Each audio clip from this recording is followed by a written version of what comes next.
This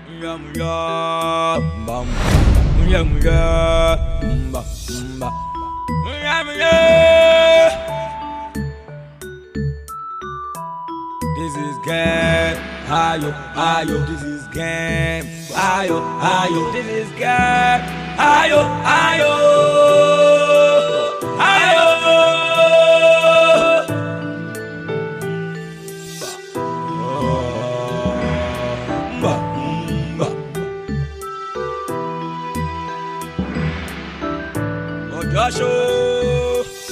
Osho daya, Osho, oh no,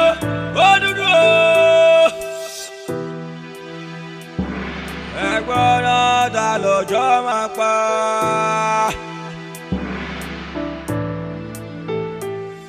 Come on, yeah.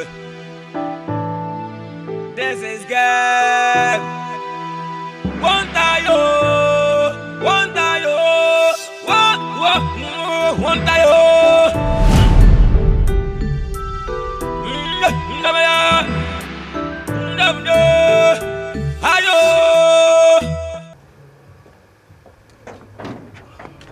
Good afternoon, sir. Good afternoon. Sir, my name is Marriage Ajenefuja. How may I help you? Thank you, sir. The other time, tí mò ń gbà bí by kọjá, mo rí post kan bí by pé wọ́n wá driver. But ọjọ́ yẹn mo tiẹ̀ ń fẹ́ yà, but àwọn nǹkan kan tí mò ń bá wá sáàrin yóò fún mi ní àyè. Mo ní kí n wá check lẹ́ni. But to my surprise, mi ò bá post yẹn bí by mọ́, mi ò dẹ̀ wá mọ̀ bóyá wọ́n ṣì ní driver yẹn náà. Ó ti wà níbẹ̀ ti pẹ́, and last week ni chief sọ pé kí n yọ kúrò. To my surprise, gbogbo àwọn tó ń wá pátápátá kò sẹ́ni kankan tí chief grant. Let me go see him. Kí n lọ ṣàlàyé fún ẹ pé nìkan wà lẹ́nu gate tó wá apply. Maybe today might be your lucky day. Thank you very much. I'm grateful. Okay.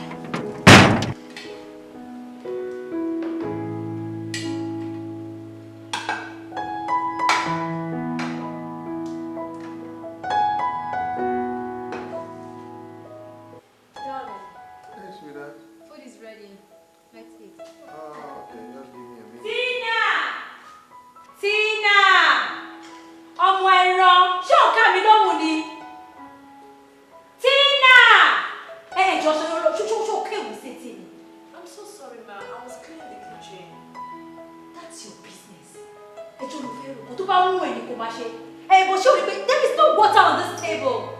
I'm sorry, ma. I'll go get it now. Just get out. Sorry for yourself. Timmy. Yes, Mom. You guys should come to the dining. Okay. Okay. Hello?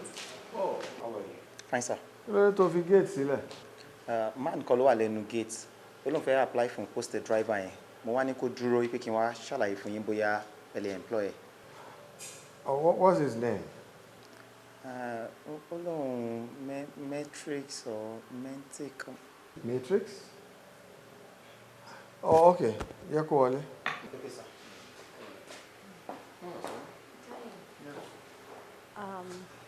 I wanted to ask you before now. How come you didn't employ any of those that came for the interview last week? At least I saw some of them. They were so articulate and humble. But I refused to gba anyone, you know. I didn't see any of them fitting into what I want. They look far. I'm confused. Showed you driver, Lonnie. But baby, it's not as if you want to employ a new manager for your company or a secretary. He's just a driver. Yes.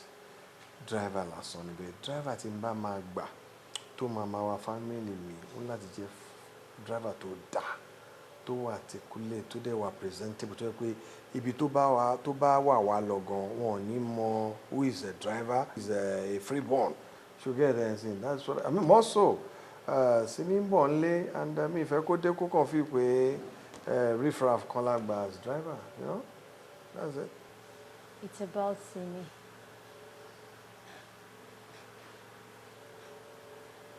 Now I see why you need a PhD holder as a driver. I just need a very good driver.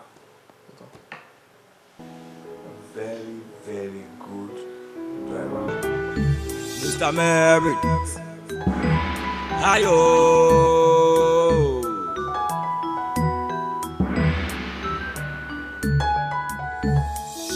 Come on, yeah. Come on, yeah. Come on, yeah. Come on, yeah. Come on, yeah. Come on, yeah. Come on, yeah. Come on, yeah. Come on, yeah. Bọ́mọ dẹ́ bá ń gẹ́gì lọ́kọ̀, bọ́ bá ń gẹ́gì nínú ìgbọ́. Àwọn àgbààgbà, wọ́n fọwọ́ lé.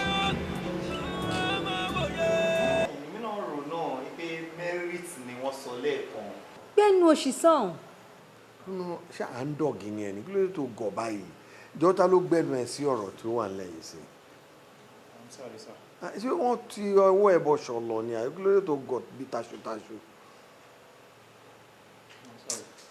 Jọ má bínú jàre bó ní a sọ̀rọ̀ dé kó tó di pé ó interrupt wa. Yeah, thank you, sir.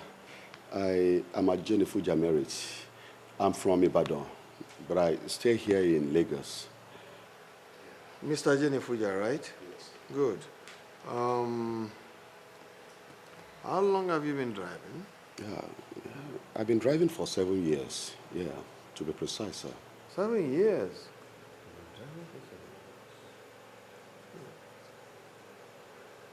Oh, well, do you possess a valid driver's license? Yes, yeah. I have a valid one. You sure? Oh, that's a good one. Yeah, the only thing now left is the area of you being a responsible man, because we need a responsible driver around this house. Yes, sir. I have my papers. No, keep that for now. I'll talk about that later. I sincerely hope so. I just hope you will end up being a responsible driver, because my wife and I need a very responsible person around us. I mean, she calls you and you're there. Mom, I call you, you're there. All right? Yeah, I'll definitely try my best, and I promise not to disappoint you. I won't trust you for now, but let's see it happening. You have to prove that. You have to prove to us that you are a responsible individual. All right? Good. Today is Friday. Today is Friday. Do you mind starting on Monday? Wow. Monday? What? Is Monday not okay? Yes. Yeah, sure. It's perfectly okay, ma. Thank you very much, sir. I'm grateful, ma. So you start on Monday. Mr. Peter here will take you around the house. You check the cars and you let us know what and what you see to them. ṣé pẹ̀lú gbogbo èyí tó wà ní backyard náà. Àní à ń dọ̀gì ni ẹsẹ̀, à ń dọ̀gì tó gọ̀ọ̀gàn Dundee United ní ẹ. Ṣé tí èèyàn fẹ́ máa ṣe driver ń bí báyìí, ó wá ń sọ pé ṣé mọ́tò tíwájú ìta nìkan ló máa fi hàn wọ́n ni àbí tẹ̀yìn? Ṣé àwọn tó wà lẹ́yìn ìpínlẹ̀ ìwọ ló fẹ́ máa wà wọ́n ni? Orílẹ̀ àwọn títì kí ló ń ṣe ẹ́? Ṣé gọbẹ́ yẹn náà? Ìwọ ṣé ń ta fi sí géètì náà lélẹ́yìí? Àbọ̀dẹ́ gọ ló dé. Sorry about that. I'll see you on Monday, right? ẹ dìde ẹ jẹ́ àlọ́. Thank you, sir. Idiot, idiot.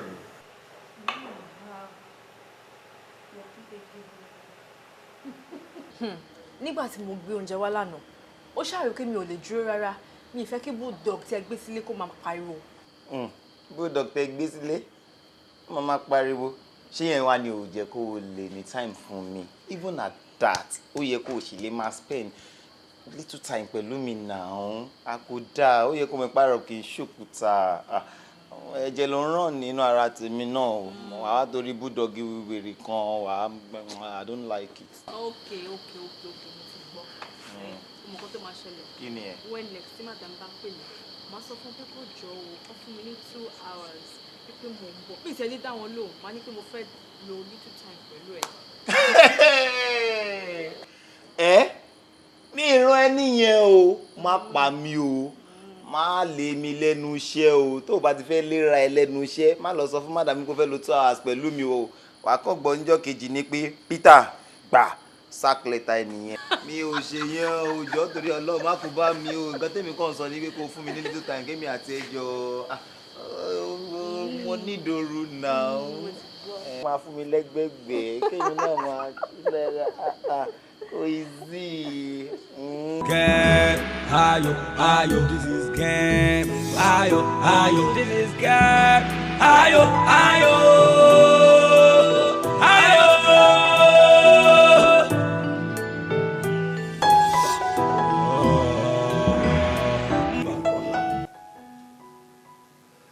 Abímbọ́lá kí ló ń ṣe now? What exactly is the problem? I don't like this mood. Kí ni nǹkan kan tó dé? Kí ni nǹkan tó ń ṣe? Tell me. Kí ni ó dé? Kí ni ó dé? I overheard you on phone. Then sọ pé Simi ń bọ̀ lé o. Kí ló fẹ́ àṣìlè?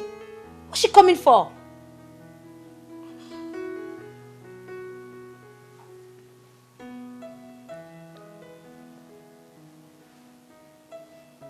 Kí ni Simi ọmọ mi? Kí ló ń bọ̀ wá ṣe nílé bàbá ẹ̀? You shouldn't forget that she's my daughter, my biological daughter. So I don't see anything wrong in Simi coming to Nigeria from Colombia and coming to her father's house. Ṣé wọ́n lè kúrò ní Colombia ni? Wọ́n lè. Bẹ́ẹ̀ kò sí nǹkan tó wrong tó bá wá sílé bàbá ẹ̀. Kí ló bọ̀ wá ṣe gan? We don't need her. She's coming to work in my company. I am not growing any younger. Eventually, òun náà ló máa run ẹ̀. Bóyá mo wà lára ńlò àbí mo ti lọ, òun náà ló máa take charge. But she has to come and start somewhere. I have a lot of companies all over the place, so she should come around and take over. Yes. Yeah, I need her input too. So, your business. Who has been taking care of business before now? So, èmi pé àwa tá ń ṣe yẹn àmọ́ ṣe mọ́ torí pé Simi ń bọ̀ nílé, right? You know what? We don't need her. We need her. She's coming around to take care of me, to take care of you, to take care of her siblings too. To take care of everybody. She's matured. Her siblings? Yes. Oh, it's getting clearer. Don't complain fún yín pé mi ò tọ́jú wọn ni. Ṣé wọ́n sọ fún yín pé mi ò tọ́jú wọn ni? No, you're trying. There could see nǹkan tó wrong say tó náà bá wá to the help out in so many ways. Okay, no problem. Yeah. She can come. Good. As long as kò ní ṣe níbi tí mo ti ń ṣiṣẹ́. She won't work in that company with me. No problem. Bimbo, you're funny. Bimbo, Simi will come around, stay with us, be with us, and work in my companies, and eventually she will take over, okay? All right? She can't come. Kó lọ dá business ẹ̀ lẹ̀ now. Or kó lọ dáṣẹ́lẹ̀ lóyìnbó. What? We don't need her. We need her. Kò lè dáṣẹ́ sílẹ̀ nílùú òyìnbó. Ibi náà ló ti máa ṣiṣẹ́ torí bàbá ẹ̀ ní ilé iṣẹ́ tó pọ̀. So kò lè ṣe máa ṣe wàhálà láti máa dá iṣẹ́ tiẹ̀ sílẹ̀. Ọ̀dọ̀ wa ń bí ló ti máa ṣiṣẹ́. She will come around and run the businesses that we have. And you know what? If you don't like it, hang.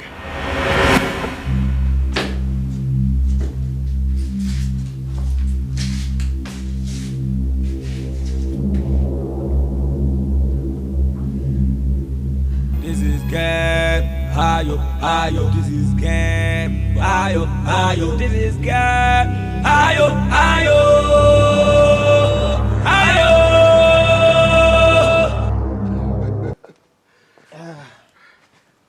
Merit. Ṣé o enjoy iṣẹ́ pẹ̀lú wa? Ṣé kò wà too stressful? Oh, not at all stressful. Particularly with Chief. He's such a very nice man. Yeah. Organize gan o. Èèyàn gidi lọ̀gá wa o. Èèyàn gidi ni wọ́n.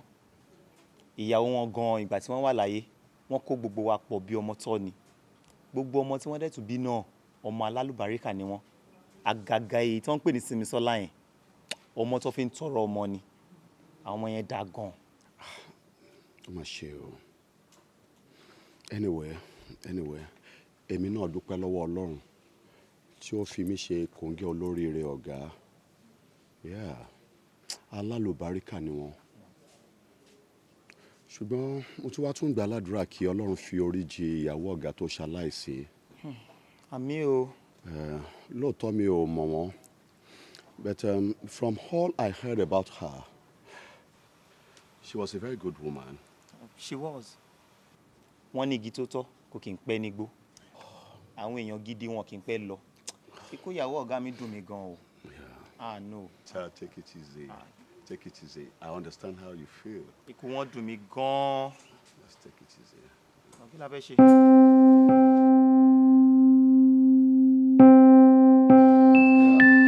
Oh, thanks so much, Tina, for the meal. But bá dẹ̀ ti jẹ́ kí n wá gbé fún ara mi níbi tí mo ti máa ń wá gbà now. I just hope I'm not stressing you. Oh, no, you're not. And I hope you like it in this house where we all live as one family and all. Of course, really, I like it. Wo má jẹ́ kí n parọ́ fún ẹ. Wo bí ọ̀gá ṣe mú wa nínú eléyìí, quite marvelous. Mo fẹ́ lè má ti rírú ẹ̀ rí. Yes, just as one family. It's quite unusual. Thank you all the same. You're welcome.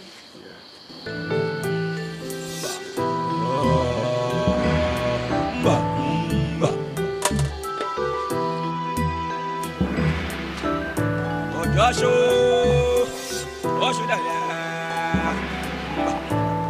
Ojo Oṣù Òdúdú.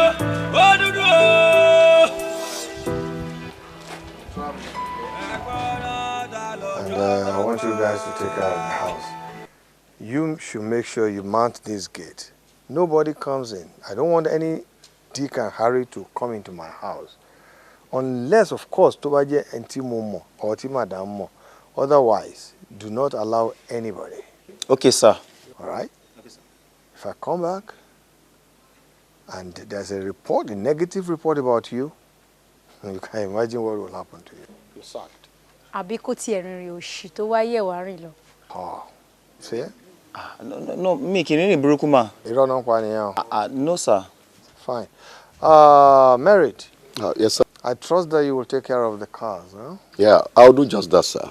Please, could they make sure you're always around, especially to Madam Bafejade. Yeah, I've been doing that, sir. She should never lack. All right, sir. All right, sir. See there, you don't need all this you're telling them. But Wale now, I will take care of them.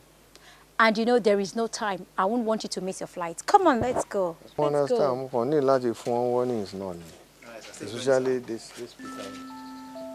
Bọ́mọdé bá ń gẹ́gì lọ́kọ̀, bọ́ bá ń gẹ́gì nínú ìgbọ́. Àwọn àgbààgbà, wọ́n fọwọ́ lé ọ́. Wọ́n máa wòye, wọ́n máa wòye, wọ́n máa wòye.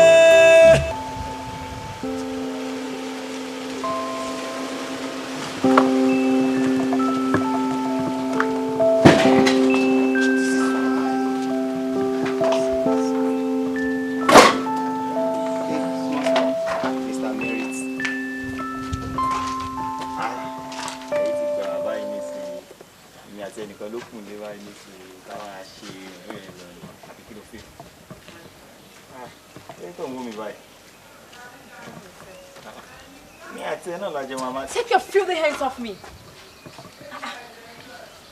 Dùnà kí ló dé tó ń ṣe bí ajẹ́lé kúkú báyìí náà? Kí ló ń ṣe ẹ́?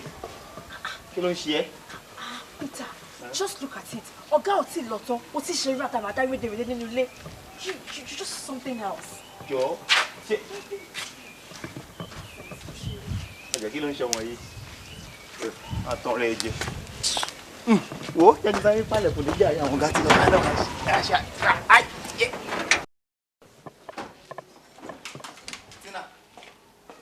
Tina. Kí lélẹ̀?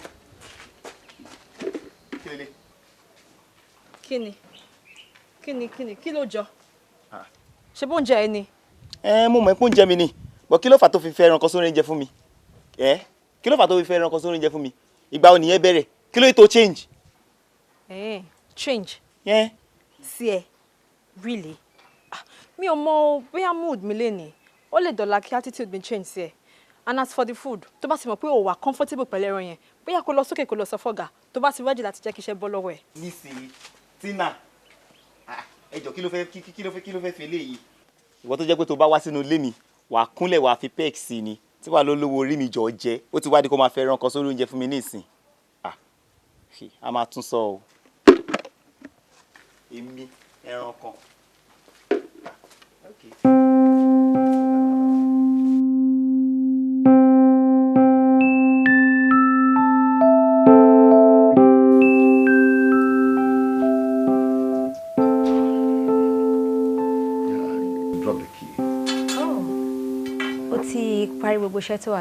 Yeah, I'm done.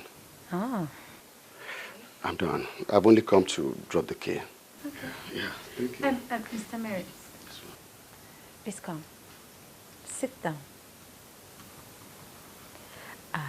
I need to talk to you.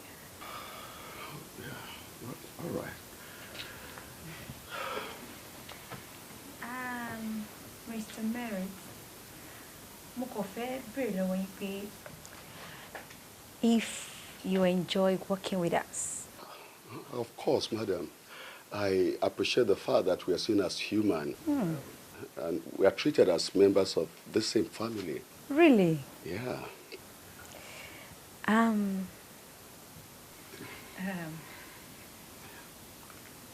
Merritt, do you know I can make you enjoy your work better only if my request is being granted?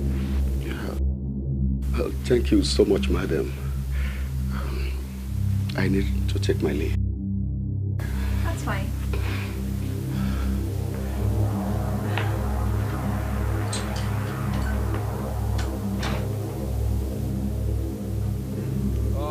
Bamba, bamba, bamba, bamba, bamba,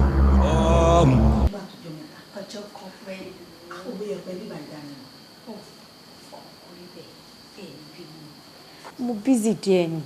O busy? Ṣe ṣàmù pọkàn mi travel. Yes.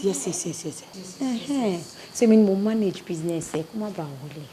Well, that's nice. I trust you. So how is the business? Oh, well, fine. You can trust me. That aside, mi mọ̀ bí mo sọ fún yín pa new driver tó kọ́ mi ṣẹ̀ṣẹ̀ employ. No. Oh my God. Auntie, he's so cute. Boy, you're fine, Debbie. I just want him to be very close to me. Driver ọkọ ẹ. Kò ṣe driver lásán. You need to see him. He is educated and well spoken. Ọlọ́run, ó neat débi pé. Ẹ mọ̀ kéèyàn kọ̀ rèèyàn, kéèyàn dẹ̀ máa trip. Ọlọ́run. Mi ò rò pé yẹn fi bẹ́ẹ̀ dà tó pé bá wa lọ mọ̀ nǹkan. Báwo ló ṣe fẹ́ mọ̀? Ṣẹ́yìn fẹ́ sọ fún mi? Ó yẹ kó mọ̀ pé nǹkan burúkú òbúrò tẹnu tí wàá jáde but then àṣírí máa ń tú. Kí wọ́n ń tẹnu mọ́ ọkọ ẹ̀ ṣọ́kàn nìyẹn ni. Bàbá arúgbó yẹn. Bàbá tó jẹ́ pé mo ṣọ́ pé kò pẹ́ tí màmá wọ dáìpà fún ìyẹn dẹ̀ ń pè lọ́kọ. Ṣé fẹ́ sọ pé ìmọ̀dí tí mo ṣe fẹ́ ni? Nígbà kan ò fẹ́ nítorí yẹn. I know. Kó ló ń ṣàánú wa ni. We're driver ṣá.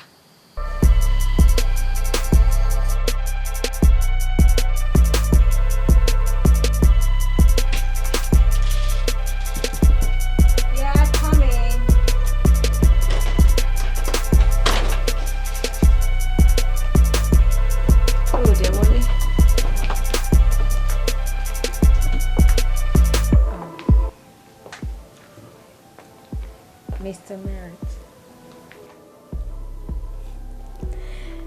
See, I actually have a lot of plans for you in this house. But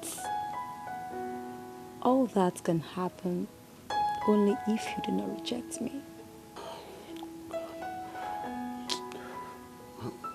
I'm scared. I'm just scared. Scared? Yeah. You don't have to be. Just make me your baby, that's all. Game, ayo, ayo, this is game. Ayo, ayo, this is game. Ayo, ayo.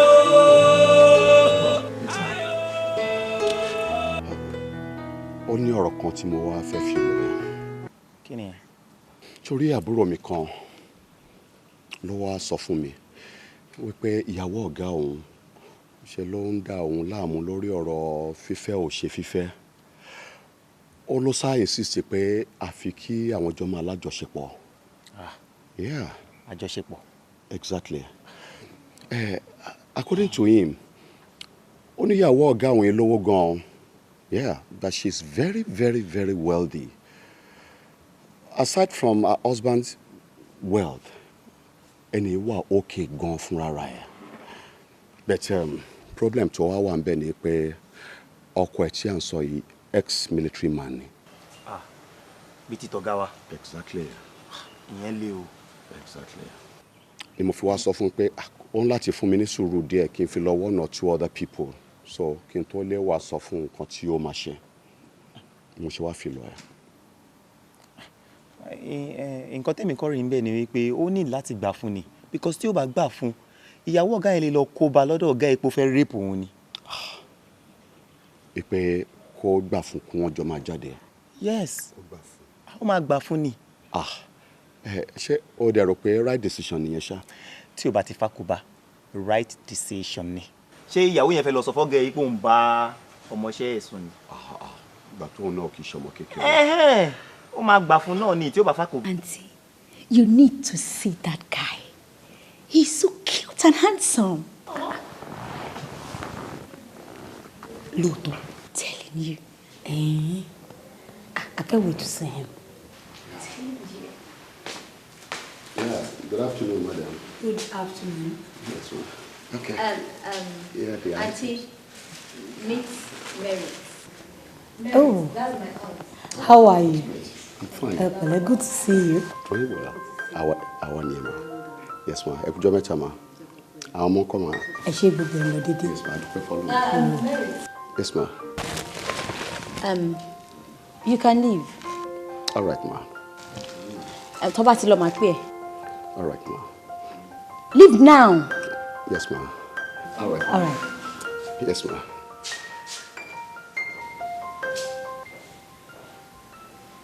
It's actually not bad. Mo size ẹ̀ wòde, mo ń wò láì. He's really cute. I told you. He's a good looking man. So for you now. Wow, how lucky you are. Ṣorí nígbà míì wọ́n máa sọ pé èèyàn kì í jẹ lórí moyó. Àṣepá Yorùbá ni èèyàn máa ń jẹ lórí moyó. Èèyàn gbọ́dọ̀ rí ilé ìkó sọ pé òun ò rí nǹkan kan. You're very lucky to have him. Wàá yó wà tó jẹ́ wà tó ṣorí téèyàn bá la ọmọ nílé ọkọ púpọ̀ jù. Èèyàn máa ń la ọmọ ni wàá lé ilé ìmọ̀. Ṣé fẹ́ gbé sójú ni? Àbáwọn ò ṣe tí mo ṣọ́ sọ fún ẹ̀ nígbà tán. Tí ìkíní. Thank you. Bó ń bá gbà bí ó bá kú gbà ó máa kú sí ẹran àmọ́ rèé o.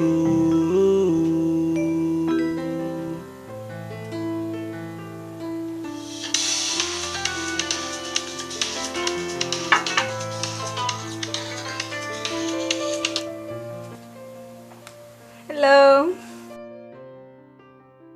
I'm fine. Ẹ̀yin ńkọ́?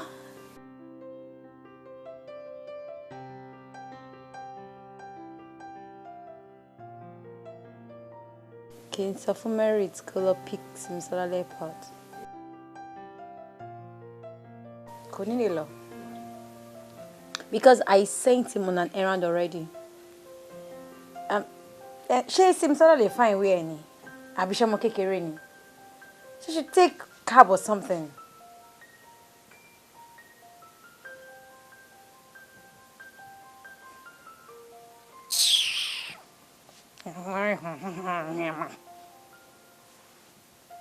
má fa ìwé ẹ̀ torí mo kò tiẹ̀ mọ̀ kó tó ń bọ̀ wálé wá ṣe. Ẹlẹ́wà.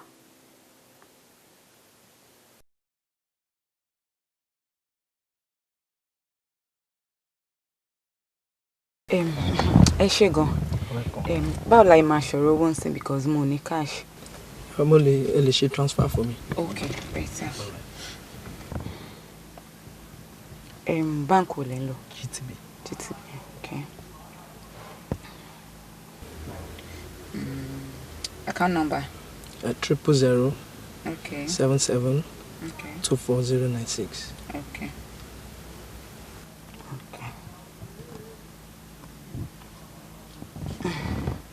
Successful. All right. Thank you. You're welcome. All right. Thank Take you care, man. so much. You too.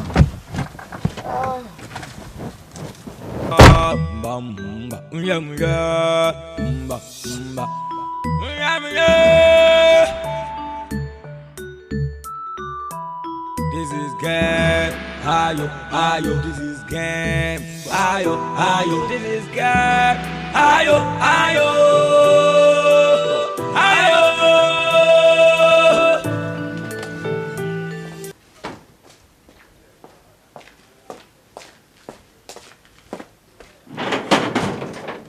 Ow! Adi sí mi. Ẹ káàbọ̀. Báwo lò ó? Ẹ káàbọ̀. Adúgbò fọlọ́. Ojú yín ló ń dán yìí. Ojú yín dán gan. You're welcome, madam. Afternoon. Who is he? Mr. Merit nìyẹn. Àwọn ni new driver tí Daddy ṣẹ̀ṣẹ̀ employ. Really? Yes, ma. But why didn't he come to the airport to pick me up? But Daddy sọ pé kò séyàn kankan lé tó lè wá pick me. I'm sorry, madam. Kò sẹ́ni kankan tó sọ fún mi pé kí n wá gbé yín. Àti pé mi tẹ̀ mọ̀ pé èmi gangan lẹ fẹ́ dé. I don't know. No. It's okay, no problem. Your face look familiar.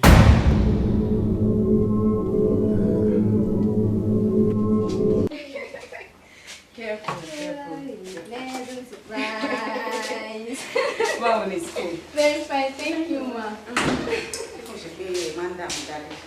Oh, Johnny. Asam, we missed you. Hey. I hope you brought all those goodies over. Hey. Oh my God, you're such a badass. Are you kidding? My fear. Talori.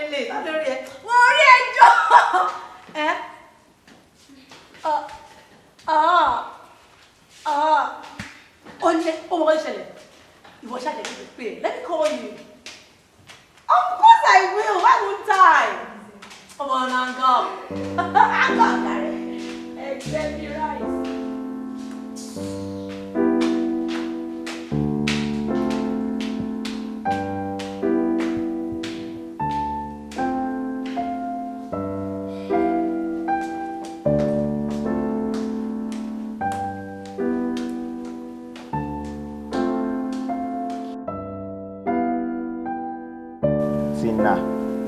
Kí ló ṣe é tó ń ṣe báyìí lẹ́nu ọjọ́ mẹ́ta yìí? Ojú ẹ̀ kan máa ń le kiri inú ilé, wà kàn máa lọ, wà kàn máa bọ̀. Ó tẹ̀ wá check on me, ó kàn change all of a sudden. Kí ló ṣẹlẹ̀? Kí ló dé? Wo Peter, mi ò wá sí bíbá láti wá bá discuss irú nǹkan bẹ́ẹ̀ yẹn. Madam ló rán mi sí ẹ, then make sure pé o ṣe nǹkan tí wọ́n ní pé kó ṣe, ṣùgbọ́n. Wà á Tina, wà á. Ọmọ kan tó ṣẹlẹ̀, ọ̀rọ̀ ẹ ti yé mi. Ṣebí torí merit tó wọnú ilé yìí wá latitude ẹ fi change àbí? Tina, o kì í ṣe báyìí o. Peter, you are entitled to your own opinion. Fine. Ṣá lọ ṣe nǹkan tí madam ní pé kó ṣe.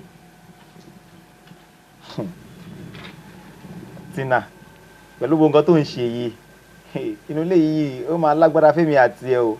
A máa ní problem.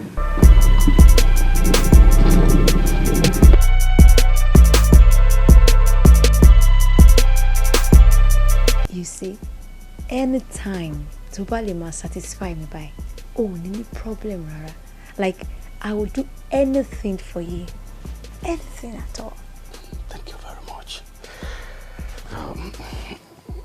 I'll always be there for you whenever you need me.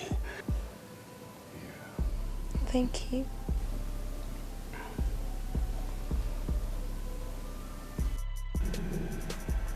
don't understand. What are you talking about? Get it straight.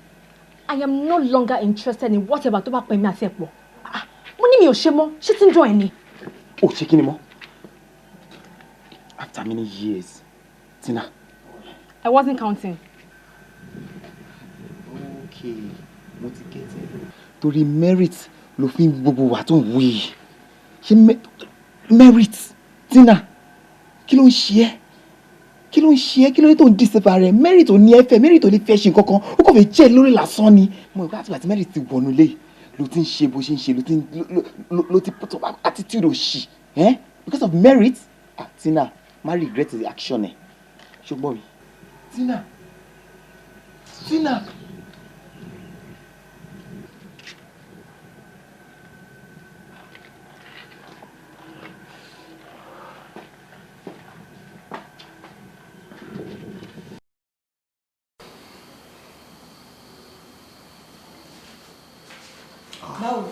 Not bad, man.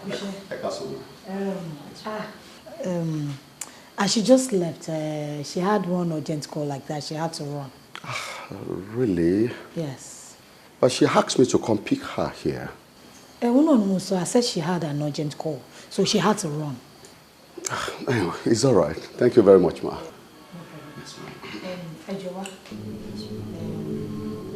Ó tiẹ̀ ti lọ́rọ̀ kan tèmi ti fẹ́ bá yín sọ tẹ́lẹ̀tẹ́lẹ̀. Mo fẹ́ béèrè àwọn ìbéèrè kan. All right. Please sit down.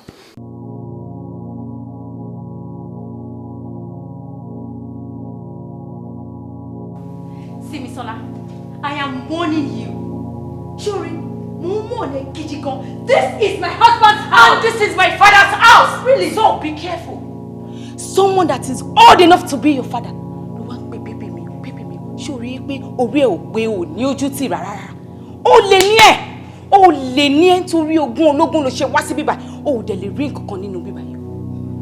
I thought you were a good friend, not knowing that you are actually waiting for my mom's death. Wo o lè rí nǹkan kan nínú bíbá yìí torí pé orogún ológun dẹ̀bi àyàtì ni ẹ. Ṣé o dẹ̀ rí nínú ilé tá wà yìí? Kò sí nǹkan kan tó lè rí bíbá yìí.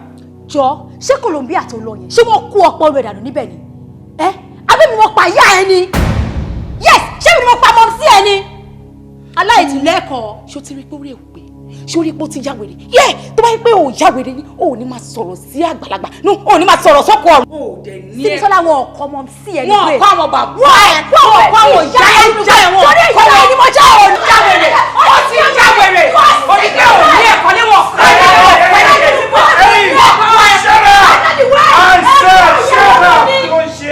I'm talking to you. You don't share. Oh gosh. Look. Go. Get down. You don't share now.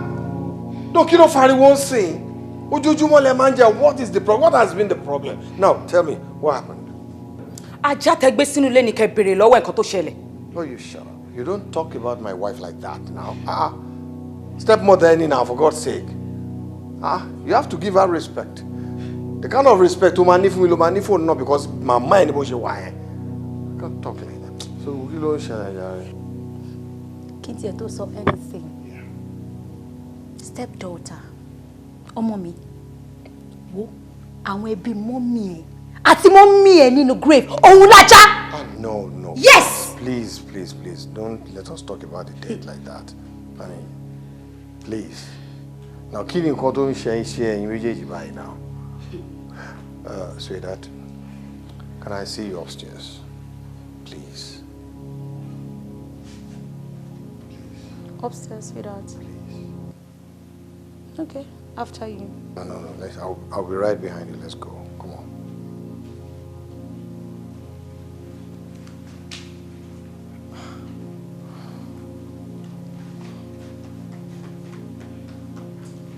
So, Daddy, nǹkan tẹ́ máa ṣe nìyẹn. Ẹ ní bá wí àbí ẹ ní sọ fún pé nǹkan tó ń ṣe ò dáa. Mo ti wá rí kó ti gẹ̀ẹ́sì yìí. Wo ibi tó parí ẹ̀sìn yẹn lèmi máa ti bẹ̀rẹ̀ tọ̀rọ̀ ti sèmi. Ìwọ lè yọ lójú kòkòrò.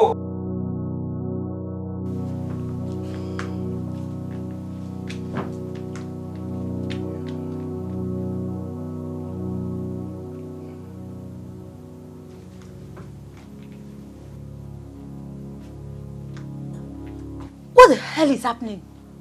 I noticed you drifting from me lately. I called you severally. Do you know how many times I called you before you came to see me? I understand.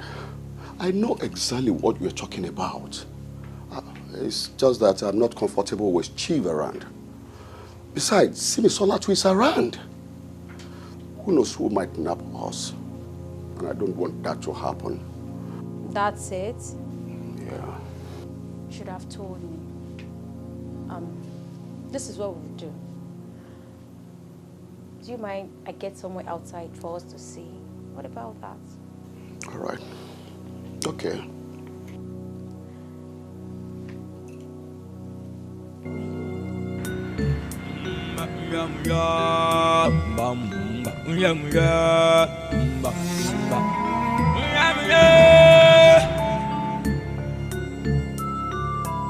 This is game, ayo, ayo. This is game, ayo, ayo. This is game, ayo, ayo.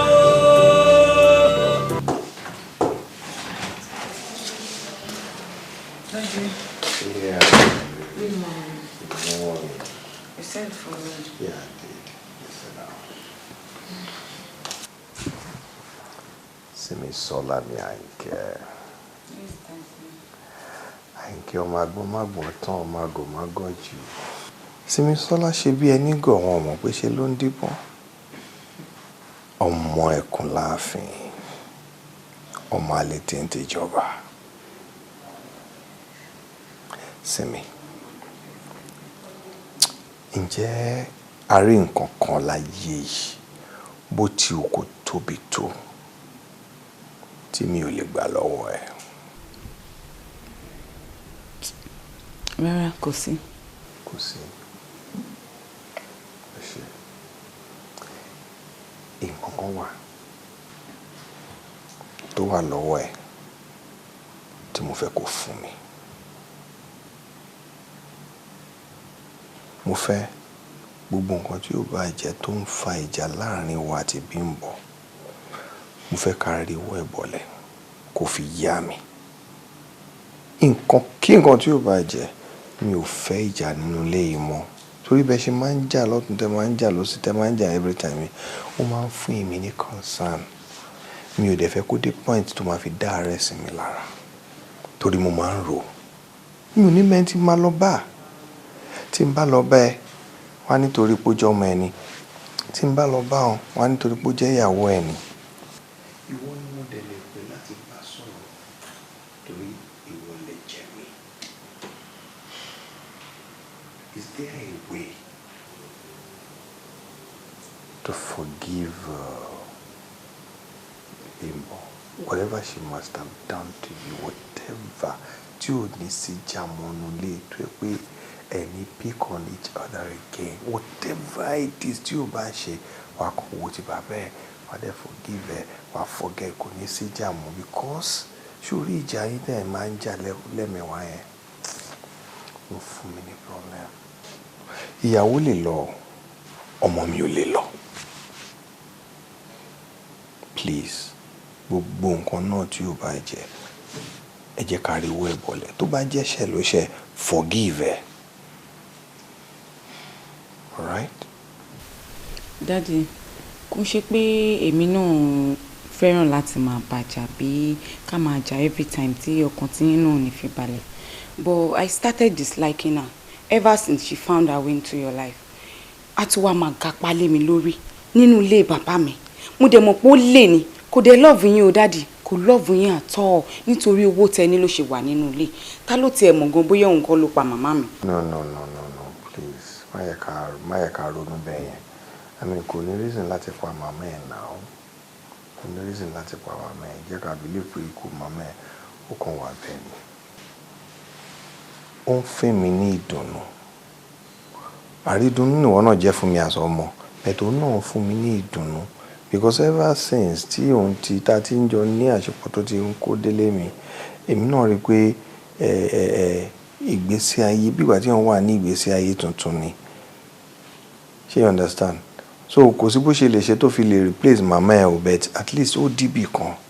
Nǹkan tó lè fún mi ò lè fún mi o.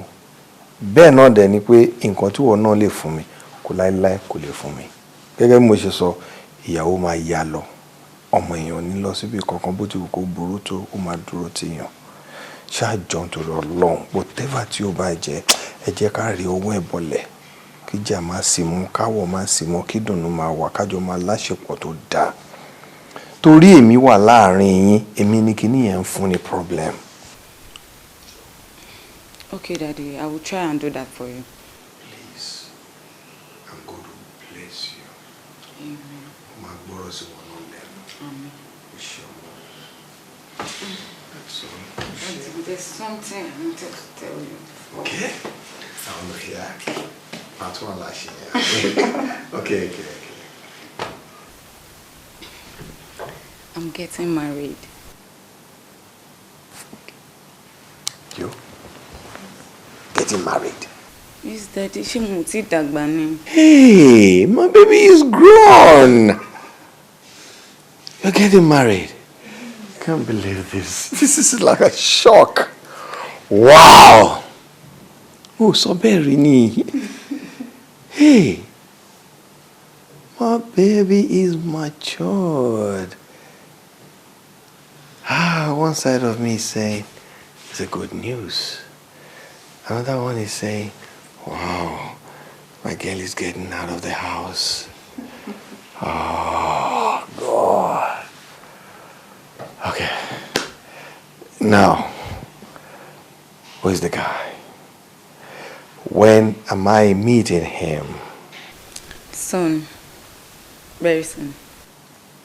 Hey, now I have a rival. Hey, I have a rival. Ẹ jẹ́ kó mọ̀ pé èèyàn méjì ló ń fẹ́ o. Tó bá ti ń fẹ́ báyìí kó mọ̀ pé ó nà máa fẹ́ mi. And I want to sit him down, talk to him man to man, one on one. Kó mọ̀ pé wọn kì í fìyà jẹ ọmọ mi o. Torí Ọlọ́run. But meanwhile, it's a good news to me. Wow, my girl is big, my girl is matured. Again. Bimbo, how go she the chief? I mean, how exactly did you get into his life?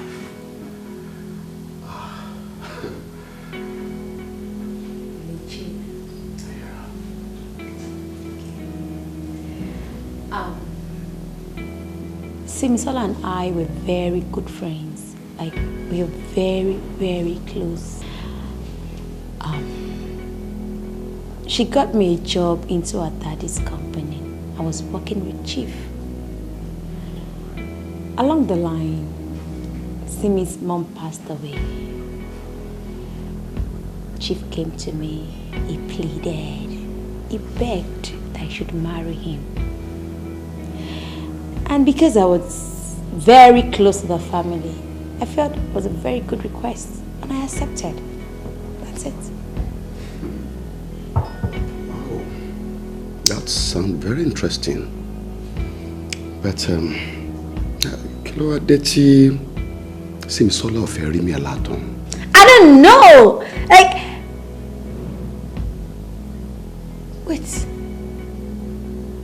Why are you asking so much questions? It's nothing really. I'm just being curious, you know. Mo kàn fẹ́ máa wọn kankan ni. Yeah. Being curious? Exactly. That's fine. Check in tètè máa lọ. Kó tó di pé chief àwọn ọmọ náà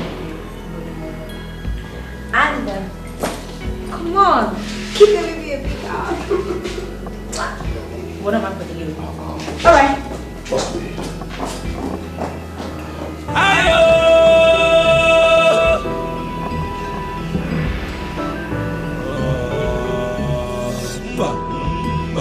See me, my baby girl. Ìwọ tí mo fẹ́ràn o, tó fẹ́ lọ sílé ọkọ. Àdúrà mo gbà fún ẹ. Chief. Mo ti notice yín láti bí ìjẹta o. You're just so happy. Kí ló ń ṣẹlẹ̀ gangan? I'm happy. I have every reason to be happy. My girl, Simi will soon get married. Told me that. Are you serious? Wow! Ìwọ tí mo fẹ́ràn o, tó fẹ́ lọ sílé ọkọ. Ah, are you serious? I'm telling you. Hey, Ọpẹ́ o. Thank you, God. God is good. Eh? Àdúrà mo gbà fún ẹ. Ìwọ èmi gan gbà kọ́ lọ́rùn mi. Bàbá ẹ̀ lọ. Because seriously. Yeah. At least see me have feel ọkọ mi lẹ̀ fún mi. Màá rí mú mi. Ah, Olúwa o ṣé o. Ṣé rí ọkùnrin tó fẹ́ fẹ́ yẹn. God bless him. Gbogbo nǹkan tó bá dáwọ́ lé báyìí, a máa yọrí sí rere. Kò ní ṣubú dànù. So, torí pé ó fẹ́ fi ilé ọkọ tiẹ̀ sílẹ̀ fún ẹ. Nǹkan tó ń dùn mọ́ wọn nù kì í ṣe pé torí pé ó fẹ́ marry, kì í ṣe marriage yẹn gangan. Ah, ṣé kò tó torí ni? Mo pòrò sí mi, má ṣù má tọ̀ ni. Èmi gan gbàdúrà fún báyìí pé àdúrà mo gbà fún ẹ. Kọ́ lọ́rùn mi. Chief, I didn't take it personal. Mo take it personal jù. Ẹ má bínú. Ṣé ẹ ti wá meet ọkọ tó fẹ́ fẹ́? Ṣé ti mú date? Ẹ̀yin ẹ bá mú date kẹ́ wá lọ rí ọkọ ẹ̀. Ẹ ṣé gan. Ẹ má bínú. Ẹni tí ó dùn mọ́ kó forí sọlẹ̀ o, I'm telling you. Yeah. Ẹni tí ó dùn mọ́ kó forí sọlẹ̀. Ìgbé àfẹ́wé. Ọkọ rẹ̀ mi sí mi. Ọ̀rẹ́ mi ni.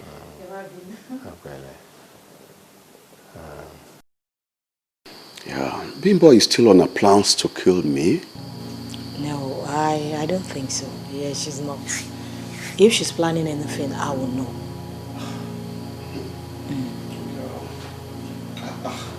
Kò lè ṣe nǹkan kan. Ẹ wo, ṣé ẹ dẹ̀ rò pé ká involve ọlọ́pàá nínú gbogbo nǹkan tó ṣe? No, we don't have to go to that. Tí mo pé tá bá ti involve àwọn ọlọ́pàá ó tún máa di wàhálà ó tún máa dọ̀ràn ó máa di pé ó máa dẹjọ́ at the end of the day nǹkan burúkú mi lè lọ gbẹ̀yìn ṣé wọ́n lówó tó fẹ́ fi bá Bímbọ́ ṣẹjọ́ ni. You know. Anyway, it's okay. All right. Is that kí n fi ọkàn balẹ̀ ṣá? No, just relax your mind. There is no problem at all. Kó tó dé èmi àti mọ̀. Kò lè ṣe nǹkan kan kó má sọ fún mi. But èmi máa need owó. I need some money to fix some things at home. Yeah, that should not be a problem.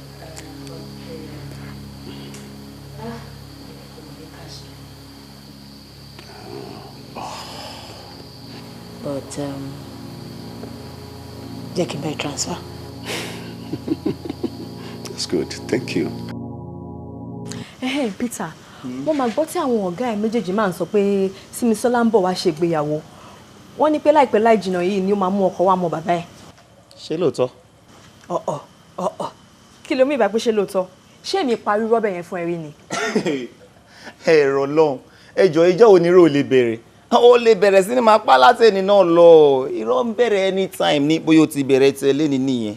Àbí? Ojú àwa méjèèjì báyìí ló jíjọ máa ṣe nígbà tí Simi bá mú ọkọ ẹ̀ wá sínú ilé yìí. Ó kàn dùn mí pé Merit ò ní rí ọkọ Simi ni torí kó ṣì wà ní leave.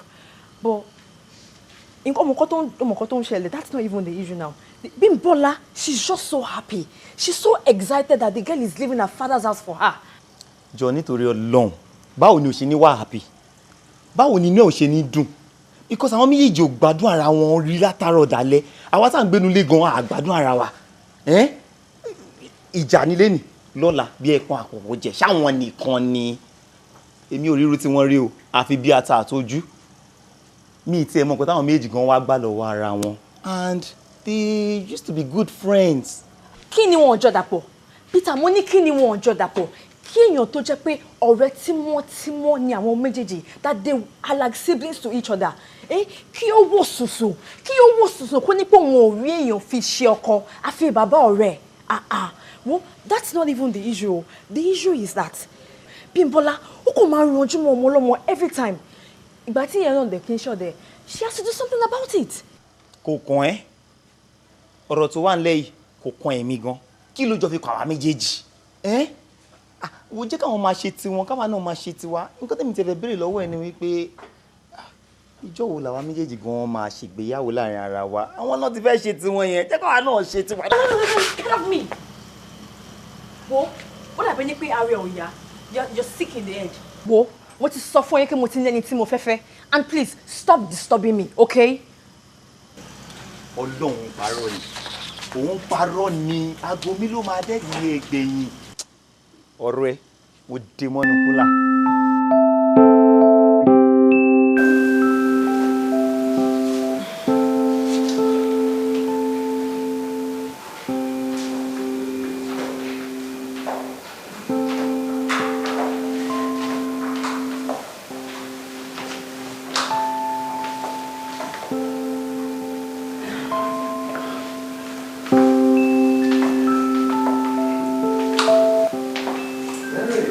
Good afternoon, sir. Oh, you're supposed to go and leave, huh?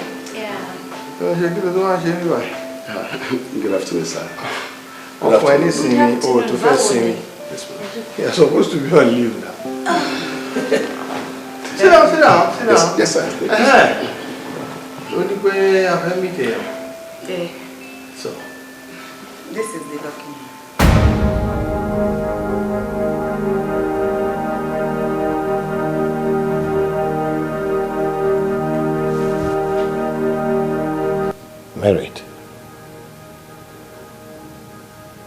married my driver. Simi, tell me it is not so, please. Just tell me it's a big joke, that you're joking. Married. Look into my eyes and tell me she's lying. School sọ fún pé ṣe ló ń parọ́ mọ́ ẹ.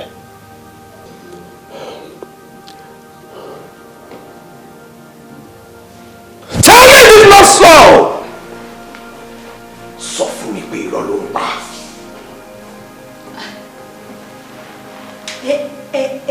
But Simisola, kí ló dé tó máa ń ṣe bí àjànà? Ṣé o rí ọkùnrin kankan ní gbogbo ilé ayé yìí tó jẹ́ wípé ẹni tó wà nínú ilé gangan ló fẹ́? I mean just a driver. Bẹ́ẹ̀ ni sọ́hun ibi tó ti gbé yẹn náà ni kò ra fi rẹ́ padà. Jọ kí ló kàn ti tẹ nínú life mi? Ẹni tí mo love lélẹ̀ mo dẹ̀ mú wálé pé òun ni mo fẹ́ fẹ́. Òun ni mo dẹ̀ máa fẹ́ kò dẹ̀ sí nǹkan tó lè ṣe torí kò sí tó kọ́ ẹ pẹ̀lú life mi. Shut up. Simi, just shut up. Married. Sir. She's only trying to be the architect of your death. Tell her you will never marry her. Okay? If she's going to marry at all, it will never be you. Alright. Tell her you wouldn't marry her! Okay? Boy, if I return and meet you here, you'll be dead.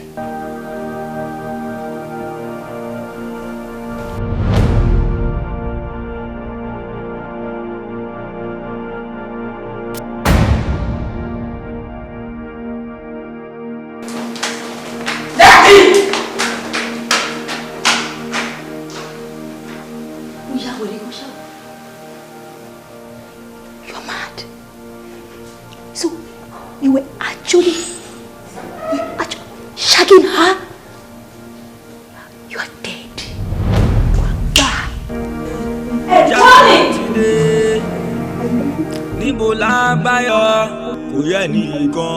Merit, ìwọ. Àṣeyún máa jìn o. So you were lying to me all this while. So Simisola ni wọ́n fẹ́. Ìwọ wá ń tàn mí. Merit, ó ń tàn mí. Pẹ̀lú gbogbo nǹkan tí ò ń ṣe pẹ̀lú mi Merit. Ṣùgbọ́n kí wọ́n tó bá wọ́n mi lọ sí ọjà ní máa ń make sure pé mo dé ibi báyìí. Aṣọ kan ló mi sẹ́jẹ̀ ni. Merit wọ́. Tina, oh, they take it easy. You take it easy. You see, the scenario is nothing but, I mean, kì í ṣe nǹkan tí òun rò lórí lè ṣẹlẹ̀ yìí. Who is there? Go in.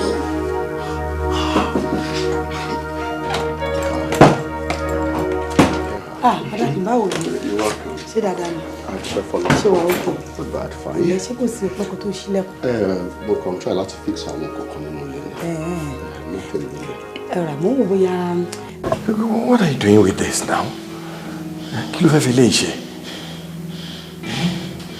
Daddy, ẹ̀yin kọ́ ni mo fẹ́ lò fún. Ara mi ni mo fẹ́ fi gún pa. Why?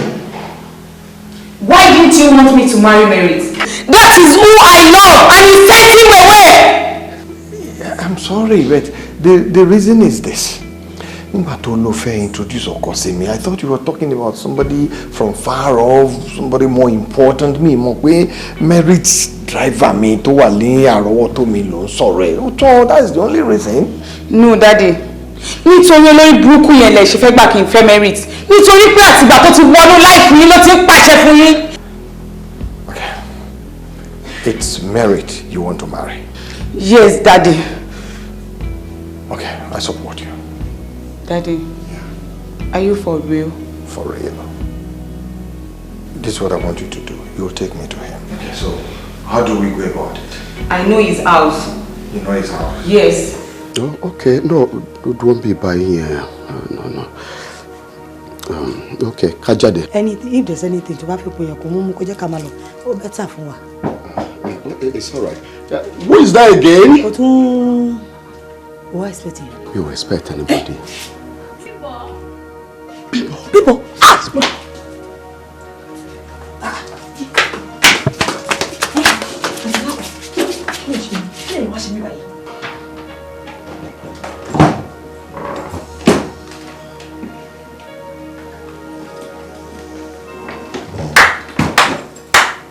Merit, you are a real game player. So, all this while, you were having something to do with Simisola.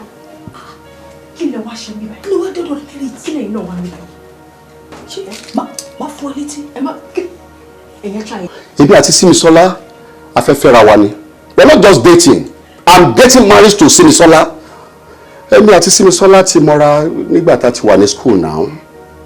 Kì í ṣe pàṣẹ mọ́ra ń sìn. Tòótọ́ ló jẹ́ pé feelings díẹ̀díẹ̀ wà fún èmi láti gbà yẹn, which I did not express anyway. But when she came back from Colombia, mo feel pé mo ní opportunity àti express ara mi fún. Marry? O fẹ́ fẹ́ Simisola? No. Tell me, when you marry Simisola now, kí ló máa ṣẹlẹ̀ sí mi? What happened to me? Tó máa ṣẹlẹ̀ sí ẹ, tó máa ṣẹlẹ̀ sí ìwọ. Ó rò pé mi ò mọ gbogbo plot ẹni. I know your plans. Yes, ìwọ fẹ́ kí èmi fún ẹni oyún kó lè gbé fún chief. After which you decide to kill me. You want to kill me, kill chief, kill practically everybody in the house. Kó lè jogún, àbí? Is that not your plan? Plans? Yes. How did you? Because somebody. Onínúure kankan ló wá sí ìgbà tó wá sọ fún mi. No, Merit. You got it all wrong. Yeah, lóòótọ́, I wanted to get pregnant through you. Then King gbé ọmọ ẹ̀ fún chief. But there was no plan of killing anybody. Why would I do that? Whoever tó bá sọ ọkọ bẹ́ẹ̀ yẹn fún ẹ, àfikún ni. I just wanted to have that baby. I see. Just for you to have the baby, I understand. But I'm getting married to that girl. I don't have to do that. The bottom line is... Are you with someone? Not exactly. Who is it?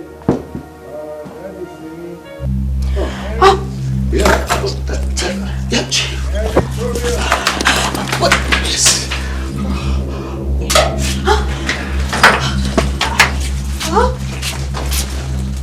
Madam, Tina, kí ló ṣe bí? Kí ló wá ṣe bí báyìí?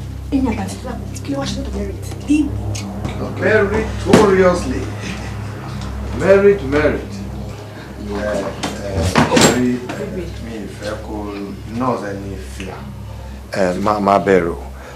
I am not here to fight you. Lẹ́yìn ìgbà tí o lọ tán èmi àti ọmọ mi a sọ̀rọ̀ tó pọ̀ gan. Ó dẹ̀ ti jẹ́ kí n mọ̀ pé ìwọ ló wù òun láti fẹ́. Ṣé bí mi wá ìwà bí ni? Madam, so you actually cheating on Oga? Alágbèrè ni. Alágbèrè ni. Press one, let's fuck this. Ẹ wọ ẹ ṣe ọ̀rọ̀ yìí o. Àti lọ́pọ̀ ẹ bẹ́ẹ̀ kí wọ́n jú ní. Ẹ bẹ́ẹ̀ kí wọ́n jú ní. Ẹ kó sí lọ́jọ́ orí dàrú. Kó sí lọ. Orí ti dàrú. Ẹ kó sí lọ́jọ́. Tina! Ọmọdé wa kọ́ yẹn. Tina, kí ni Tina ṣe bẹ́ẹ̀? Merit. Yes, sir. Kí ni Tina? Èmi kí n bẹ́ mo ṣe sọ. Ṣé bí wọ́n ní mo wá síbí báyìí mo ní pé kí n wá wọ̀ ẹ́ lọ́dọ̀ Merit bóyá o máa wà bí báyìí mo kọ́ ibi ṣé mo ṣe wọlé lọ. Ṣé ilẹ̀ bí mi ní kí lè wá mi kiri fún aṣẹ́wó aṣẹ́wó. Èmi la ṣẹ́wó. Èmi la ṣẹ́wó. Kí ló dé tí wọ́n sá wá síbẹ̀? Ọgbẹ́ ìmọ̀ àmọ̀ tó wà rí. Ọkú!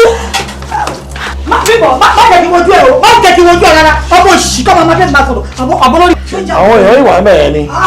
Sọ́jà wèrè ni màtí ò ṣe pé wọ́n ti pé wọ́n kọ́ láyé ẹ̀rọ ọjọ́ tiẹ̀ ni o. Rubbish! Ọlọ́mọdé ọmọ tẹ̀lé wá sọ́mọ́lẹ̀ ìṣe máa kọlọ́pọ̀ ẹlẹ́ ìmọ̀ ìkọ́lé ẹ̀ ti já wèrè àbọ̀ lórí burúkú ni. Má fọ́kùn wọn lórí ọjọ́ ìsọ̀rọ̀ kú orí ẹ̀ dàrú.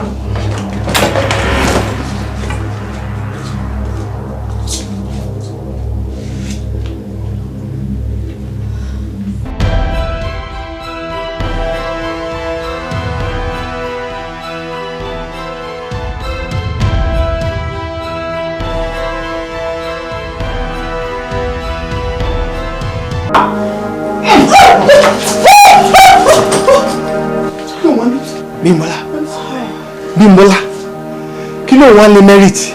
Èṣù ni. Èṣù ni ìwọ ò ń ṣe Merit. Ọmọ ọ̀dọ̀ náà ń ṣe Merit. Then ọ̀rẹ́ ẹ̀yẹn náà ó ń ṣe Merit. Merit tẹ́ mọ̀ pé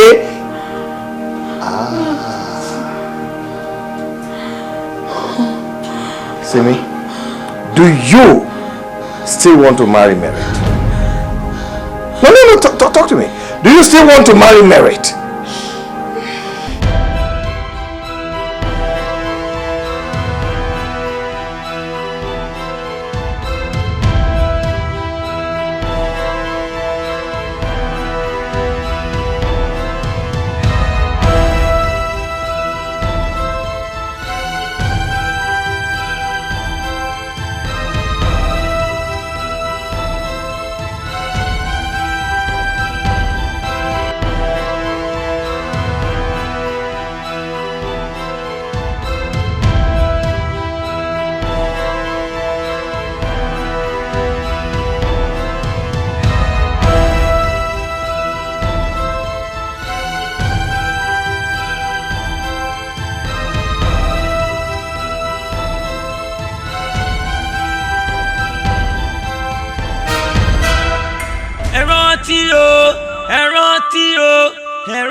This is gang, ayo, ayo. This is gang, ayo, ayo. This is gang, ayo, ayo, ayo.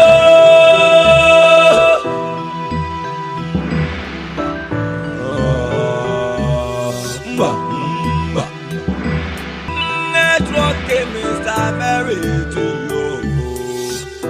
yo, máa ń jà pọ̀.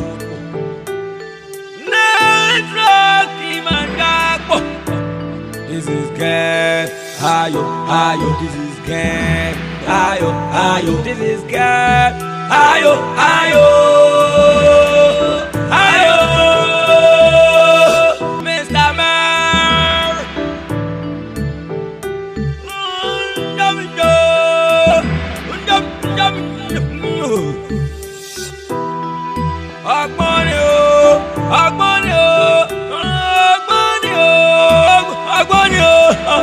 agbani o.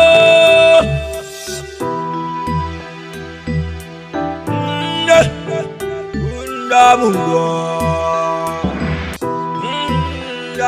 Ndami lo.